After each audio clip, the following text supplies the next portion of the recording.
Hello everyone, स्वागत है आपका आपके अपने यूट्यूब चैनल के इस नई वीडियो में। दोस्तों, आज हम क्लास 11th का पहला चैप्टर यानी समुच्चय सेट्स की प्रश्नावली 1.3 के उदाहरण हल करेंगे 9 से 11 तक, और साथ ही साथ कुछ परिभाषाएं भी पढ़ेंगे। ठीक है, जिसमें सबसे पहले है उपसमुच्चय। आइए जानते हैं उपसमुच्चय क्या होता है। सबसे पहले इसकी परिभाषा पढ़ लेते हैं क्या होती है। यदि किसी समुच्चय ए के सभी अवयव समुच्चय बी में हैं तो ए बी का उपसमुच्चय कहलाता है। ठीक है, अब देखिए मैं आपको समझाता हूँ कैसे। मैं एक एग्जांपल लेता हूँ। मैंने एग्जांपल लिया, मान लिया ए बराबर 1 2 3। ठीक है, ये एक सेट मैंने ले लिया, और दूसरा ले लिया मैंने बी। ये ले लिया मैंने 1 2 3 4 5 तक ले लिया। ठीक है, अब ये उपसमुच्चय की परिभाषा क्या कहती है कि समुच्चय ए के सभी अवयव बी में होने चाहिए। ठीक है, यानी कि इसके सारे अवयव बी में होने चाहिए। ठीक है, जैसे 1 2 3, तो ये 1 2 3 इसमें भी होने चाहिए। देखिए 1 2 3 इसमें है। ठीक है, चाहे और एक्स्ट्रा कितने भी हों उससे हमें कोई प्रॉब्लम नहीं है, लेकिन ए के सारे अवयव इसमें होने चाहिए। तो वो हमारा ए बी का उपसमुच्चय कहलाता है। देखिए ये इसको हम सबसेट बोलते हैं, है ना। इससे हम इसको प्रदर्शित करते हैं। उपसमुच्चय का निशान है, यानी ए बी का उपसमुच्चय है। ठीक है, ए बी का उपसमुच्चय है। ठीक है, आइए और अच्छे से समझते हैं इसको। जैसे अगर हम एक एग्जांपल ले, ये वाला ले लेते हैं कि ए बराबर 1 2 3। अब हम देखें कि इसके सिर्फ ए के कितने उपसमुच्चय होंगे। देखिए ए के कितने उपसमुच्चय उपसमुच्चय होंगे। ठीक है, तो इसको निकालने के लिए एक ये ट्रिक होती है कि 2 की पावर n। ठीक है, n का मतलब क्या है यहाँ पे, इसके अवयव, इसके अंदर जितने भी अवयव हैं वो n है ना। जैसे हमने ए सेट लिया है, ये 1 2 3। ठीक है, तो इसके अंदर कितने अवयव हैं, 1 2 3, 3 अवयव हैं। तो कैसे निकालेंगे, 2 की जगह पे हम 3 रख देंगे, तो कितने अवयव निकलेंगे, 2 दूनी 4 दूनी 8, यानी कि इस सेट के 8 अवयव बनेंगे। ठीक है, बना के दिखाएं, चलो बनाते हैं। देखिए सबसे पहले इसके कौन कौन से उपसमुच्चय हो सकते हैं। देखिए एक इसका उपसमुच्चय हो सकता है। ठीक है, 2 इसका उपसमुच्चय हो सकता है, और 3 भी इसका उपसमुच्चय हो सकता है। और क्या हो सकता है, देखिए 1 2 ये भी इसका उपसमुच्चय है, और 2 3 ये भी इसका उपसमुच्चय है। ठीक है, और 1 3 ये भी उसका उपसमुच्चय है। ठीक है, और क्या हो सकता है, 1 2 3 ये हो सकता है, 1 2 3 ये इसका एक उपसमुच्चय है। और एक होता है फाई। जो फाई है ना, ये हर समुच्चय का उपसमुच्चय होता है, चाहे वो कोई सा भी समुच्चय, ये खुद का भी अपना एक उपसमुच्चय होता है। ठीक है, जैसे ए है या बी है, उसमें फाई तो आना ही आना है। ठीक है, मतलब फाई अपने आप का भी और सभी समुच्चयों का उपसमुच्चय होता है। ठीक है, तो देखेंगे 8 होंगे, 1 2 3 4 5 6 7, और एक ये 8। ठीक है, अब आप यहाँ सोच रहे होंगे कि जैसे 1 2 है तो 2 1 भी एक समुच्चय बन सकता है, 3 2 भी एक समुच्चय बन सकता है। तो देखिए मैंने आपको पिछली वीडियो में बताया था कि अगर इनकी स्थिति बदल जाए तो उससे समुच्चय नहीं बदलता है। चाहे स्थिति चेंज हो जाए तो समुच्चय नहीं बदलेगा, वो समुच्चय सेम ही रहेगा। उसको समझाया था हमने, जो ए बराबर बी वाला था, है ना। तो उसमें चाहे स्थिति चेंज हो जाए वो समुच्चय एक ही रहता है। ठीक है, चलिए एक और एग्जांपल लें क्या। चलिए एक और एग्जांपल ले लेते हैं। दूसरा, मतलब एक ए समुच्चय है 2 और 4, ठीक है। अब देखेंगे इसके कितने हल होंगे, इसके कितने उपसमुच्चय होंगे। उपसमुच्चय निकालने के लिए क्या करेंगे, 2 की पावर n से, 2 की पावर n, n की जगह पे कितने अवयव हैं, इसके अंदर कितने अवयव हैं, 2, 1 2, तो 2 की पावर 2, ठीक है। तो कितना आ जाएगा 4। इसके 4 उपसमुच्चय बनेंगे, है ना। इसके 4 उपसमुच्चय बनेंगे। देखिए कैसे कैसे बनेंगे। एक तो 2 इसका उपसमुच्चय बन जाएगा, 4 इसका उपसमुच्चय बन जाएगा, और 2 4 इसका उपसमुच्चय बन जाएगा, और 5 इसका उपसमुच्चय बन जाएगा, ठीक है ना, बन जाएगा ना। ये इसके सभी उपसमुच्चय यानी कि 4, ठीक है। और लें क्या एग्जाम्पल, ये आप समझ गए। चलिए एक और ले लेते हैं, है ना, आपको एकदम क्लियर हो जाएगा उपसमुच्चय में कि यानी उपसमुच्चय क्या होता है। अब देखिए एक और एग्जांपल ले रहा हूँ मैं, 2 4 6। अब इसके कितने उपसमुच्चय बनेंगे। उपसमुच्चय निकालने के लिए क्या करेंगे, 2 की पावर n, या n की जगह पर क्या रखेंगे, कितने अवयव हैं, 1 2 3, 3 अवयव हैं, तो 2 की पावर 3, तो कितना आएगा, 2 दूनी 4 दूनी 8, है ना। इसके 8 उपसमुच्चय बनेंगे। तो सभी उपसमुच्चय कौन कौन से होंगे, सभी उपसमुच्चय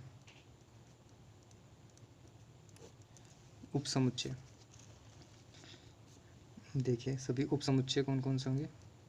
एक तो 2 हो सकता है, 2 होगा, 4 होगा, 6 होगा, 2 4 होगा, 2 4 होगा, और 4 6 होगा, 4 6 होगा, और 2 6 हो सकता है, 2 6, और 2 4 6, 2 4 6, और क्या हो जाएगा 5। ये 5 तो सभी का उपसमुच्चय होता है।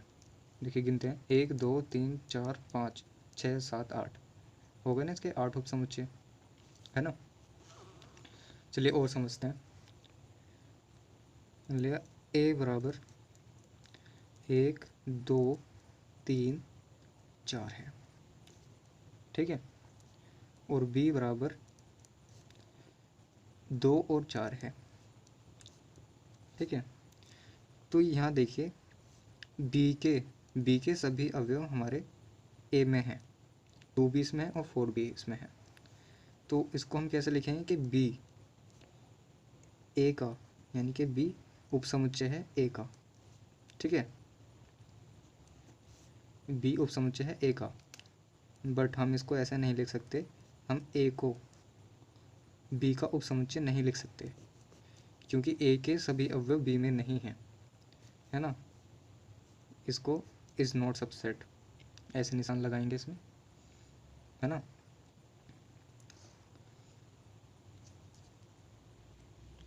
अब देखिए इसकी एक कंडीशन और भी है, जैसे यहाँ पे मैं बताता हूँ।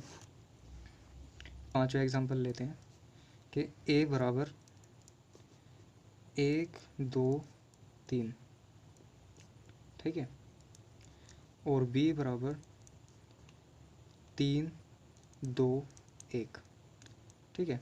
तो यहाँ पे क्या होगा कि ए के सभी अवयव बी में हैं और बी के सभी अवयव ए में भी है। तो हम इसको कैसे लिखेंगे कि ए उपसमुच्चय है बी का, और बी ए का भी उपसमुच्चय है ना। इसको हम कैसे लिखते हैं, इसको हम यहाँ पे ए बराबर बी, ये एक दूसरे के तभी उपसमुच्चय होंगे तब ए और बी दोनों बराबर होंगे, है ना। ये याद रखिए आप, जब ए और बी दोनों बराबर होंगे तभी ये दोनों एक दूसरे के उपसमुच्चय होंगे, ठीक है। चलिए अब आगे देखते हैं। आपने पीछे पढ़ा था बिलोंग्स टू, है ना, ये साइन आपने पढ़ा था बिलोंग्स टू, ठीक है, और आप पढ़ रहे हैं अब ये सबसेट। तो मैं बताने वाला हूँ इन दोनों में अंतर क्या होता है ना। सबसेट का मतलब क्या होता है और बिलोंग्स टू का मतलब क्या होता है। देखिए मैंने कोई यहाँ पे एग्जांपल लिया 2, ठीक है। 2 सबसेट है किसका, 2 और 3 का, ठीक है।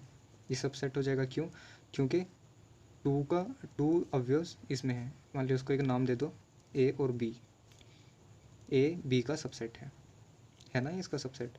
देखिए जब ए के सभी अवयव बी में होते हैं तो ए बी का सबसेट हो जाता है, यानी कि उपसमुच्चय। तो इसका मतलब होता है ये इसका उपसमुच्चय है।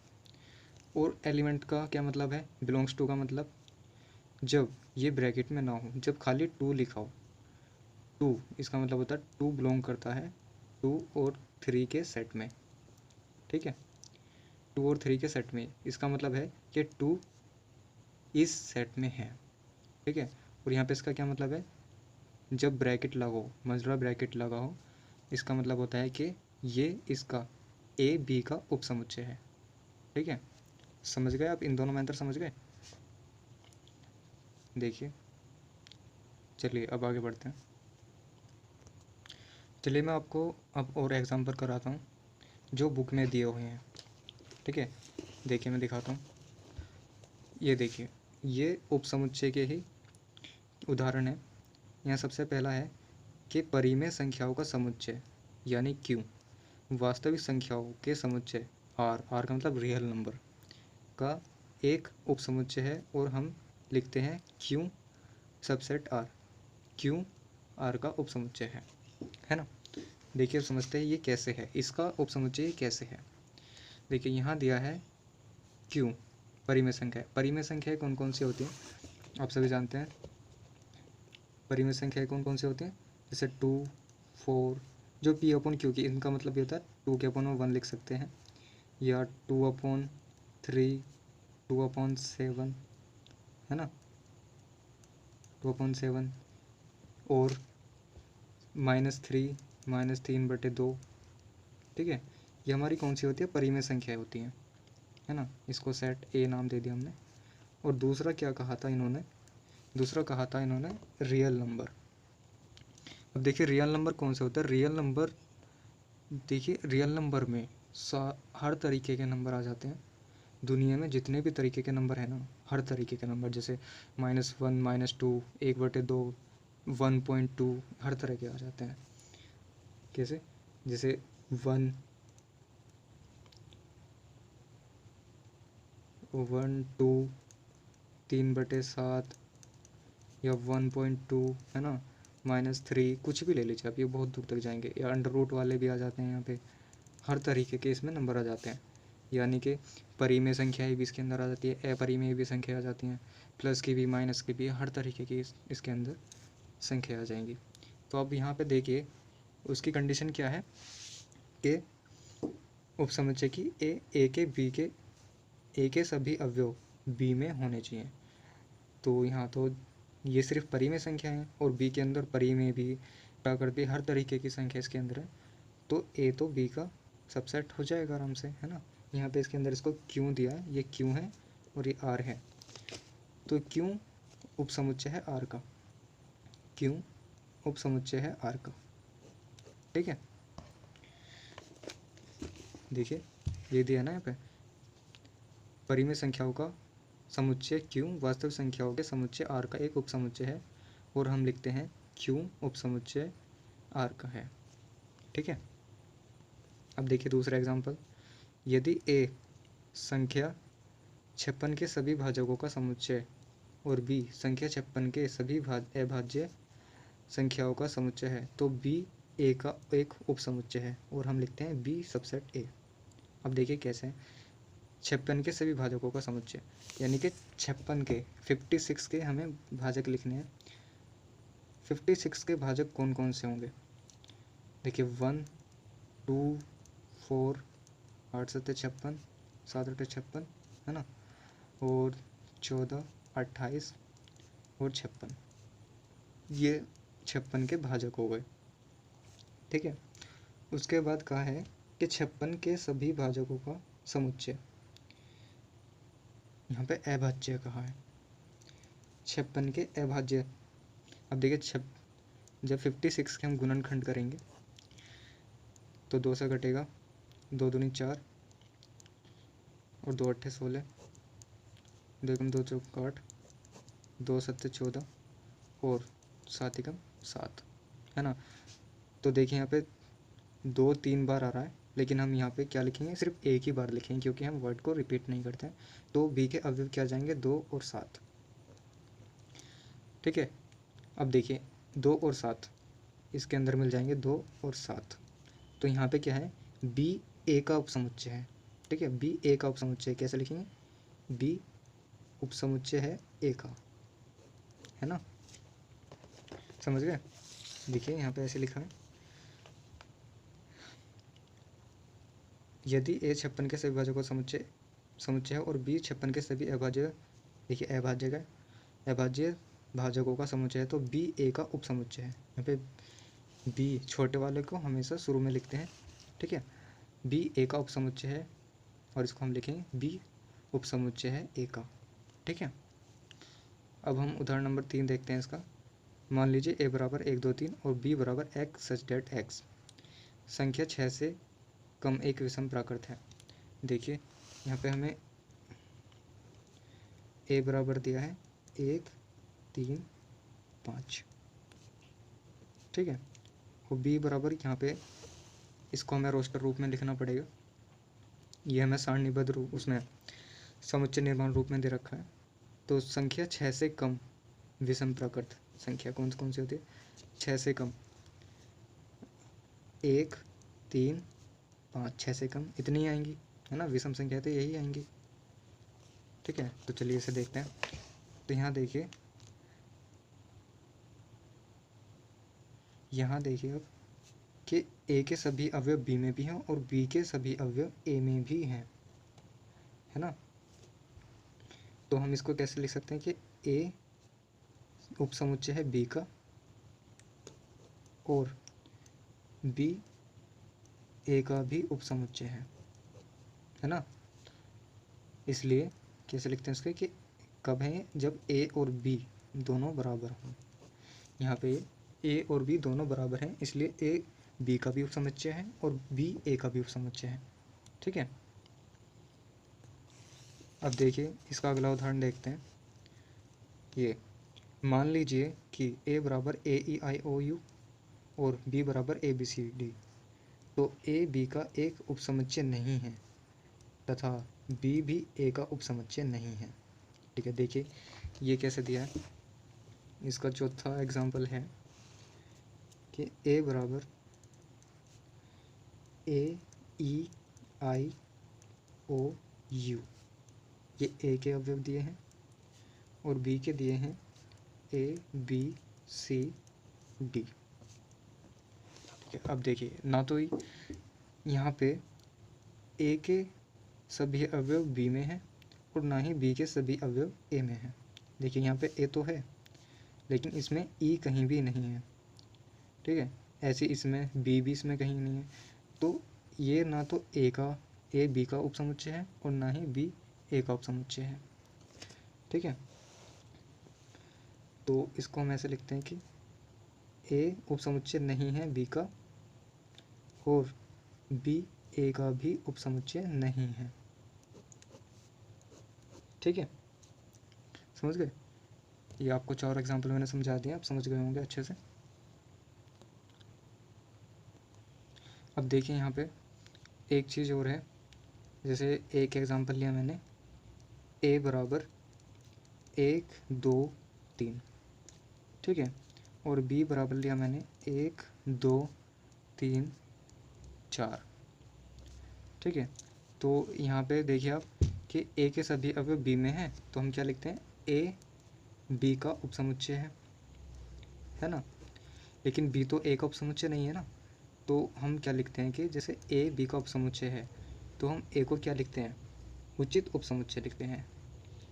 ठीक है, ए बी का, इसको हम कैसे लिखते हैं कि ए बी का उचित उपसमुच्चय है, उपसमुच्चय कहलाता है। ठीक है, और बी ए का क्या कहलाएगा, बी, क्योंकि बी तो ए का सबसेट नहीं है ना, तो बी क्या कहलाएगा, बी ए का अधिसमुच्चय कहलाता है, अधिसमुच्चय कहलाता है। ठीक है, यानी कि जो उपसमुच्चय है उसको हम उचित उपसमुच्चय कहते हैं और दूसरे वाले को बी ए का अधिसमुच्चय कहते हैं। लेकिन जब जैसे ये वाला एग्जांपल था, दोनों इक्वल वाला, ये वाला, तो यहाँ पे ए एक दूसरे के बराबर है तो यहाँ पे ये रूल नहीं लगता है, यहाँ पे रूल कैंसिल हो जाता है। जब भी एक दूसरे के ऐसे हों, यानी कि एक में कम और दूसरे में ज़्यादा हो, तब ये रूल लगता है। ठीक है, चलिए अब कुछ उदाहरण हल कर लेते हैं। उदाहरण नंबर 9 है, नीचे दिए गए समुच्चयों पर विचार कीजिए। देखिए हमें कुछ समुच्चय दिए हैं, फाइव, ए बराबर 1 3, बी बराबर 1 5 9 और सी बराबर 1 3 5 7 9। ठीक है, हमें ये इसके क्वेश्चंस दिए हैं। अब देखिए यहाँ पर दिया फाइव, क्या फाइव बी का उपसमुच्चय है? तो देखिए यहाँ पर फाइव कहीं भी आए ना, तो आप एकदम तुरंत आंख बंद करके लगा दीजिए, यहाँ पे सबसेट आएगा, यानी कि ये, क्योंकि फाइव सब का उपसमुच्चय होता है ना, फाइव सब का उपसमुच्चय होता है, इसलिए यहाँ पे तो हमेशा उपसमुच्चय ही आएगा। फाइव अपने आप का भी उपसमुच्चय होता है। अब देखिए दूसरा है, क्या ए बी का उपसमुच्चय है? कि ए बी का उपसमुच्चय है। देखिए एक तो इसमें है लेकिन 3 इसमें नहीं है। ठीक है, तो ये इसका बी का उपसमुच्चय नहीं है। हम यहाँ पे इसका रीज़न भी दे सकते हैं, क्योंकि ये यही उठा लेते हैं, 3 बिलोंग करता है ए से। ठीक है, बट 3 बिलोंग नहीं करता है बी से, है ना, ये इसका रीज़न हो गया, इसलिए इसका उपसमुच्चय नहीं है।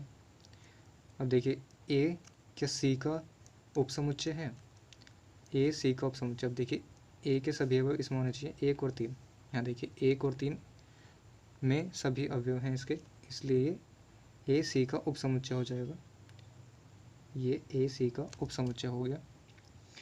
ठीक है, और फोर्थ है, क्या बी सी का उपसमुच्चय है? बी सी का उपसमुच्चय है 1 5 9। अब इसमें भी 1 5 9 होना चाहिए, 1 5 9, तो यहाँ पे भी 1 5 9 है, तो ये भी इसका उपसमुच्चय हो जाएगा। ठीक है, समझ गए ना, काफ़ी आसान था। अब उदाहरण नंबर 10 है, मान लीजिए मान लिख दिया मैंने, मान लीजिए ए बराबर ए ई आई ओ यू और बी बराबर ए बी सी डी। क्या ए बी का एक उपसमुच्चय है? अगर नहीं तो क्यों नहीं? क्या बी ए का उपसमुच्चय है? यदि नहीं है तो क्यों नहीं है? हमें इसका रीज़न भी बताना है कि ए बी का उपसमुच्चय है क्या नहीं है। चलिए सॉल्व करते हैं इसे।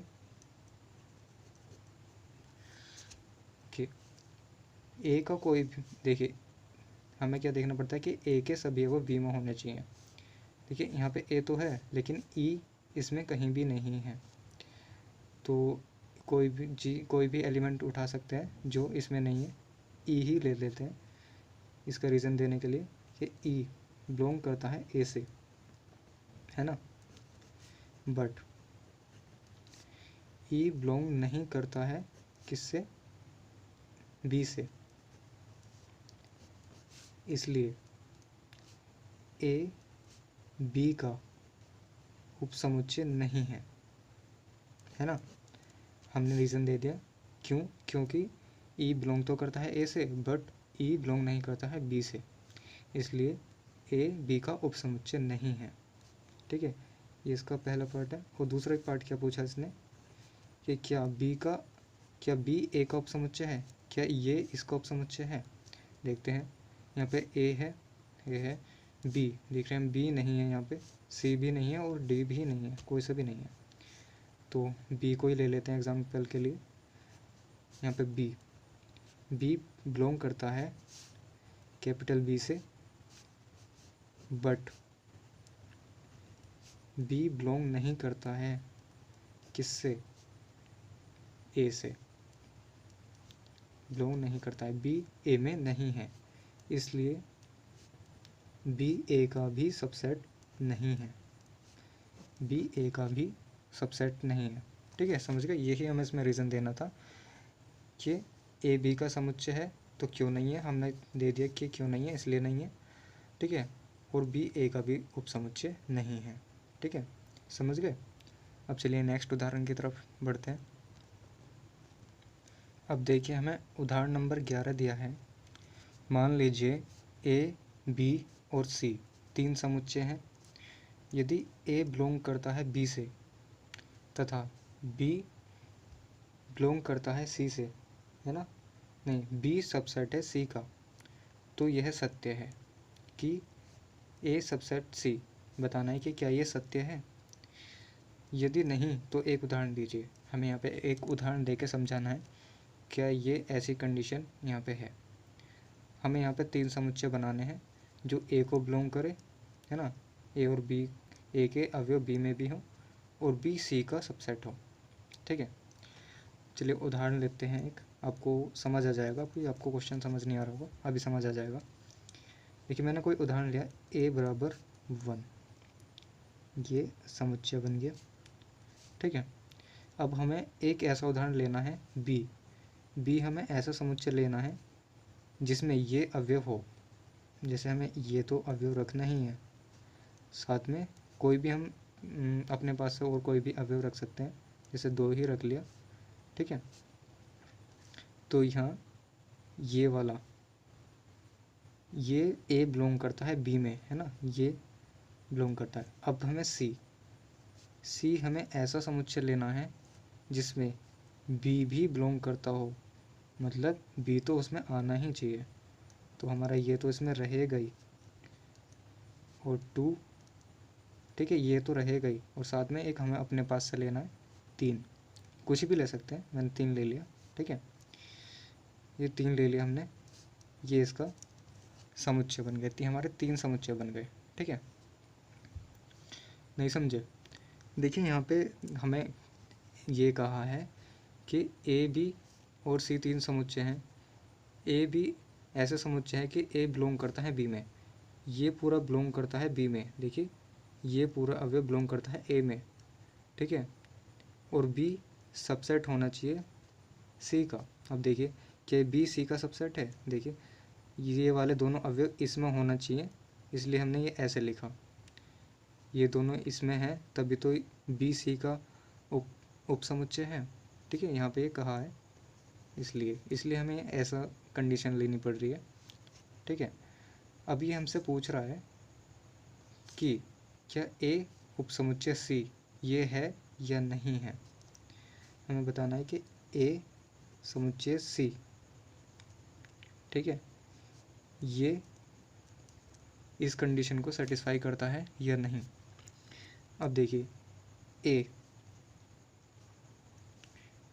बी को, ए सी को सेटिस्फाई नहीं करता है। क्यों नहीं करता है, ये इसका उपसमुच्चय नहीं है। ये उपसमुच्चय कब होता, जब यहाँ पे ये ऐसे 2 मजरे ब्रैकेट होते, क्योंकि यहाँ पे एक मजरा ब्रैकेट तो आ रही है, ऊपर से बाहर वाला भी आ रहा है। ठीक है, तो इसलिए ये सी का उपसमुच्चय नहीं होगा, है ना, ये इसका उपसमुच्चय नहीं होगा। तो क्या लिख देंगे, ये कथन असत्य है। ठीक है, समझ गए। ये इसका उपसमुच्चय कब होता, इसका उपसमुच्चय कब होता, जब यहाँ पे सी बराबर 1 2 3 होता, है ना। अब देखिए, अब यहाँ पे जैसे ए बराबर 1 है, अब देखिए अब ए का अवयव इसमें है। ठीक है, लेकिन यहाँ पे क्या कंडीशन है, ये 1 भी अंदर मंजरे ब्रैकेट में आ रहा है, इसलिए ए सी को सेटिस्फाई नहीं करते हैं, अर्थात ए सी का उपसमुच्चय नहीं है। ठीक है, अब तो आप समझ गए होंगे ना अच्छे से। चलिए आगे बढ़ते हैं। चलिए अब मैं आपको थोड़ा अंतराल के बारे में बता देता हूँ कि अंतराल क्या होता है, यानी इंटरवल्स, अंतराल। ठीक है, यानी कि इंटरवल्स। ठीक है, ये समझते हैं होता क्या है। देखिए 4 तरीके के होते हैं, जिसमें सबसे पहले है क्लोज इंटरवल या ओपन इंटरवल, कोई सा भी लिख सकता है। Close interval, close interval, interval, ठीक है। ये कैसा होता है, ए और बी ये दोनों ऐसे बंद डब्बे में होते हैं, बंद ब्रैकेट में होते हैं, है ना। ये इसका मतलब क्या है, देखिए मैं एग्जांपल लेता हूँ। जैसे ए और बी की जगह पे क्या है, मान लिया 1 और 3 है, ठीक है। ये ऐसे क्लोज ब्रैकेट में है, तो इसका मतलब क्या होता है कि क्लोज ब्रैकेट में हम 1 और 3 ये दोनों अवयव भी लेते हैं, और इसके अंदर जितने भी अवयव आ रहे हैं वो भी लेते हैं। तो इसका उपसमुच्चय कैसा बनेगा, देखिए यहाँ पे हम 1 भी लेंगे, उसके अंदर क्या आ रहा है, 2 भी आ रहा है, 2 भी लेंगे और 3 भी लेंगे, ठीक है। ये हमारा क्लोज इंटरवल का रूल होता है, ठीक है। अगर क्लोज ब्रैकेट है तो ये वाले भी अवयव हम लेंगे, ठीक है। अब दूसरा आता है open interval. Open interval, open interval होता है ऐसे, इसको हम ओपन इंटरवल बोलते हैं। या और कैसे लिख सकते हैं हम इसको, इसको हम ऐसे भी लिखते हैं, ये खुला ब्रैकेट लगा देते हैं, इसको हम ओपन ब्रैकेट लिखते हैं, है ना। अब इसका एग्जांपल कैसे होगा, देखिए जैसे ये वाला ले लिया 1 3, ये ओपन ब्रैकेट में है। तो इसमें क्या होता है, ओपन ब्रैकेट में हम जो ये वाले होते हैं इनको हम नहीं लेते हैं, ये वाले अवयव नहीं लेते हैं, इनके बीच में जो भी अवयव होते हैं हम उनको लेते हैं। जैसे इन दोनों के बीच में कौन सा अवयव है, 2 है, तो यहाँ पे सिर्फ हम 2 ही लेंगे, ठीक है। ओपन इंटरवल में हम ये वाले नहीं लेते हैं, ठीक है। अब तीसरा है राइट हाफ ओपन इंटरवल, यानी कि राइट हाफ ओपन इंटरवल, ठीक है। ये कैसा होता है कि राइट हाफ ओपन इंटरवल, यानी कि ए और बी राइट हैंड की तरफ से ओपन रहेगा और लेफ्ट हैंड की तरफ से क्लोज रहेगा, ठीक है। ये ओपन ब्रैकेट है, ये क्लोज ब्रैकेट है। इसका उदाहरण कैसे है, जैसे 1 और 3 है, एक तो इस तरफ से तो बंद है और इस तरफ से ओपन ब्रैकेट है। तो इसका मतलब है कि हम यहाँ पे 1 तो लेंगे, 2 भी लेंगे, लेकिन यहाँ पे 3 हम नहीं लेंगे क्योंकि ओपन ब्रैकेट में आ रहा है। तो इसका उपसमुच्चय ये बनेगा, ठीक है। अब इसका चौथा पार्ट आता है left half open interval. Open interval ये लेफ्ट हैंड की तरफ से ओपन होता है और राइट हैंड की तरफ से क्लोज होता है, ठीक है।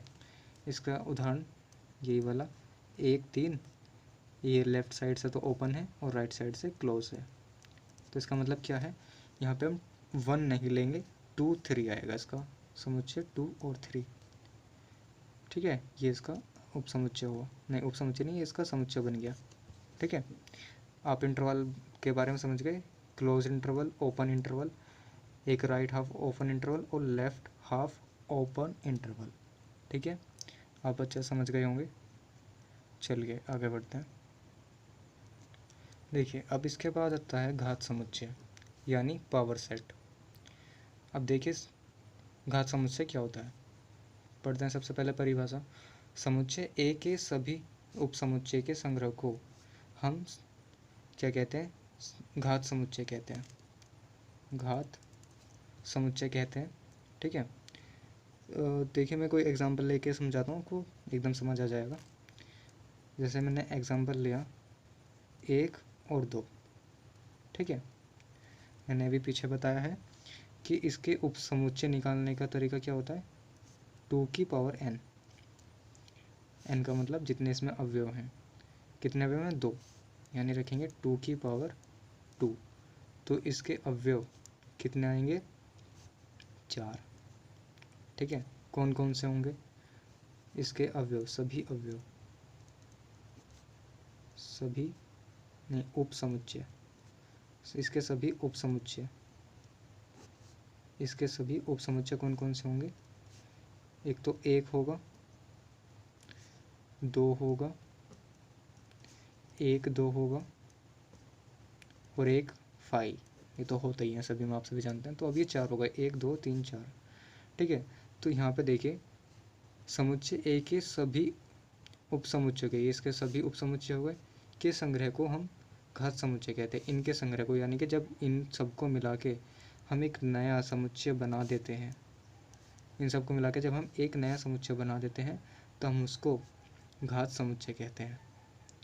ठीक है, इसको हम घात समुच्चय कहते हैं।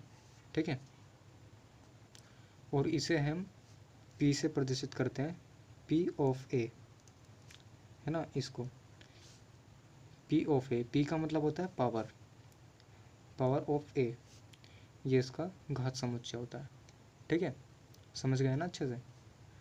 चलिए अब आगे बढ़ते हैं। देखिए सार्वत्रिक समुच्चय यानी यूनिवर्सल सेट। अब देखिए यूनिवर्सल, आपने यूनिवर्स का तो नाम सुना ही होगा ना, यानी ब्रह्मांड। ब्रह्मांड से मतलब, इसका मतलब ये होता है कि हमें कोई ऐसा समुच्चय बनाना है जिसके अंदर सारी चीज़ें आ जाए। जैसे ब्रह्मांड के अंदर सारी चीज़ें, यानी कि सारे ग्रह भी, सारे सूरज भी, जितने भी सारी चीज़ें हैं जो हमें पता भी नहीं है, सभी उसके अंदर आ जाती हैं, है ना। तो देखिए मैं आपको एक एग्जांपल देता हूँ, आपको उससे समझ आ जाएगा कि यूनिवर्सल सेट क्या होता है। जैसे मैंने ले लिया A बराबर 1 2 3 4, ठीक है, और B बराबर लिया मैंने 7 8 9 10, ठीक है, और C बराबर ले लिया मैंने 13 16 17 और 20 या 22, ठीक है। ये मैंने ऐसे 3 समुच्चय ले लिए, ठीक है। अब हमें कोई ऐसा समुच्चय बनाना है जिसके अंदर ये सभी आ जाए, है ना, जिसके अंदर ये सभी आ जाए, यानी कि यूनिवर्सल सेट हमको बनाना है। इसको हम ऐसे U से प्रदर्शित करते हैं, ठीक है। अलग दिखने के लिए हम इसे ऐसे ऐसे निशान लगा देते हैं इसमें, है ना, ताकि थोड़ा अलग दिखे। ये यूनिवर्सल सेट हम इसको कैसे बना सकते हैं?